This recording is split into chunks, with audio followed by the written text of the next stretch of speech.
If you listen closely tonight, you may hear something calling your name from the dark. Stay with me until the end, because once you learn what the river keeps, you might start wondering who's calling you when no one else is around. There's a river out past the logging roads, the kind without a proper name. On old deeds and washed-out maps, it's just listed as unclaimed waterway. No fishing records, no kayak routes, nobody builds cabins along it. It looks harmless, slow, dark, always a little higher than you remember. Locals call it the listening river, because if you speak near the water after dark, the river speaks back. Not immediately, not like an echo. It waits. And when it answers, it does so in the voice of someone you miss. That's what the old man at the bait shop told us anyway. He looked tired of repeating himself. "Don't fish there after sunset," he said. "Don't speak above a whisper. And if you hear your name in a familiar voice, keep your mouth shut." We were three friends in our late 30s, bored, restless, a little drunk on nostalgia. And like most people our age, we still believed bad things only happened to stupid teenagers, not us.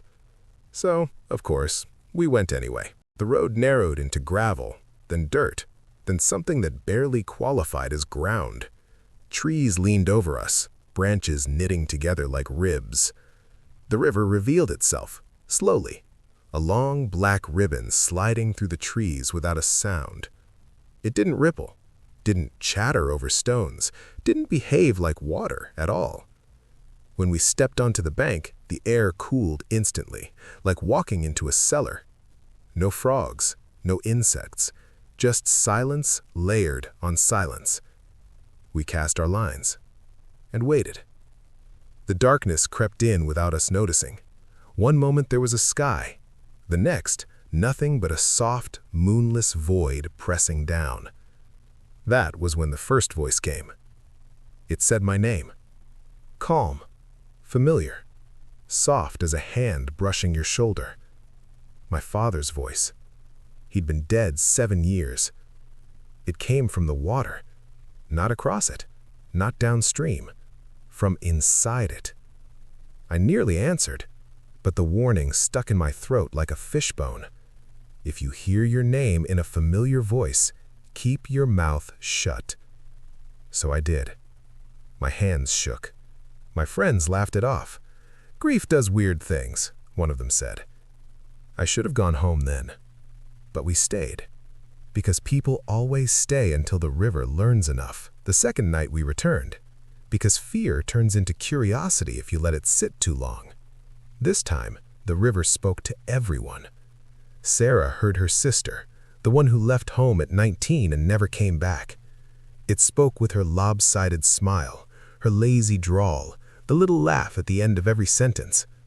Mark heard his ex-wife, not the angry voice, the soft one she used when they still believed in forever.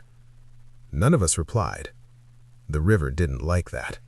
The water darkened, a black so deep it seemed to swallow the meager lantern light. A slow current began to turn, spiraling inward like something breathing beneath the surface. And then, the river tried a different tactic. It used our voices. My voice, saying my own name from the middle of the current. A perfect imitation. The others heard themselves too. The river wasn't talking to us anymore. It was learning us. The third night, we didn't plan to go back. We swore we wouldn't. But evening fell heavy. Boredom pressed in. And there's something addictive about a voice that shouldn't exist, especially when it promises answers you'll never get anywhere else. So, we returned. The air around the river was colder than before. Sharp, metallic, whisper-thin. Mist moved along the surface in long, finger-like trails. We cast our lines and waited. The river began to speak. Not randomly this time, in order. First, it said Sarah's name, in her voice, then Mark's, in his, then mine. Again, and again, round and round like a chant, the cadence perfect, the pitch flawless, as if rehearsing. The current tightened, circling inward, pulling fallen leaves, drifting foam, moonlight, everything towards a silent center point. And then the river asked question, in my voice, slow, measured. Who's there? My throat grew dry, because that's the question I ask whenever I'm nervous, exactly the same way, right down to the tiny tremor at the end. The river wasn't repeating. It was becoming. Silence has weight. That night, it pressed down on us until something finally snapped. Sarah broke first. She'd lost too much, kept too much inside. And the river sounded so kind when it spoke to her. Her whisper cracked the night like a dropped glass. I'm here. Just 2 words. The river didn't echo them. It accepted them. The current surged, the water folded inward, not violently, but purposefully, like a closing hand. Sarah smiled. Then she walked in. It wasn't dramatic, not frenzied, just peaceful. The water took her quietly, and the river, ever polite, said her name one last time. Perfect now. Complete. We didn't jump in after her, because something deep inside us understood you don't rescue someone from their own reflection. We didn't call the police.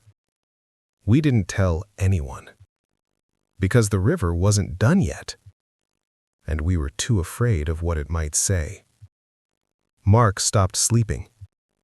He started hearing the river in the pipes, in the shower drain, in the hollow between sentences. It used his voice so perfectly, he forgot which thoughts were his. A week later, he parked by the bank at sunset. Walked down alone. The current didn't fight him. It welcomed him. And afterward, the river spoke with new confidence. Now, when it called my name, it used both of them, him and me, braided together like a rope. It sounded patient. It sounded hungry. And it always waited for me to answer. Here's what I've learned. The river isn't mimicking, it's building. Piece by piece, voice by voice, memory by memory. It gathers the lost, the lonely, the grieving, not out of malice, but out of purpose.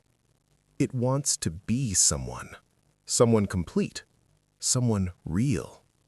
And when you answer it, you become another page in its book. It doesn't drown you. It keeps you alive, aware, endlessly speaking until every voice blends into one. I don't go near water anymore. Not rivers, not lakes, not bathtubs. Because when the world gets quiet, really quiet, I can still hear it. My voice, their voices, layered together in patient harmony, saying my name, waiting. And every night the temptation grows a little stronger because the river doesn't threaten, it comforts. It promises that nothing you've lost is truly gone if you just step a little closer to the water. So if you ever find yourself by an unnamed river after dark and you hear your own voice calling softly across the water, don't answer. And whatever you do, don't ask who's there, because the river already knows, and it never forgets a voice. If you listened all the way to the end, thank you. And if you hear your name tonight, whispered by water or darkness, don't answer, because once the river learns your voice, it will be calling you for the rest of your life. If this story lingered with you, like, subscribe, and share it with someone who loves a good scare. Tell me in the comments, what voice would you hear if the river remembered you? Sleep well tonight, and stay away from the water.